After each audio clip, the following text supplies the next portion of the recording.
I'm gonna show you how to secure your website. I'm gonna log on to my website here, www.weldingandstuff.net.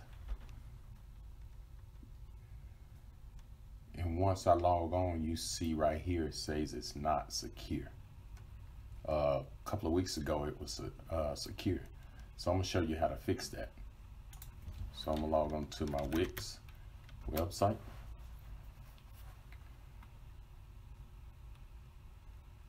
And once you get into your Wix, you want to go down here to settings. Click on the settings. Once you click on settings, go right here where it says HTTPS. You notice that it's not checked.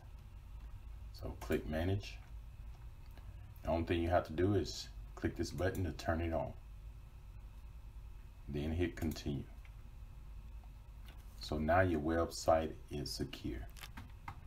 So let's look at welding and stuff.net.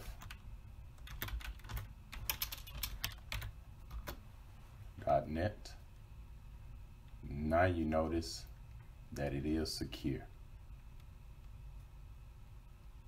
So if this video helped, subscribe to my channel. And thank you, and have a great day.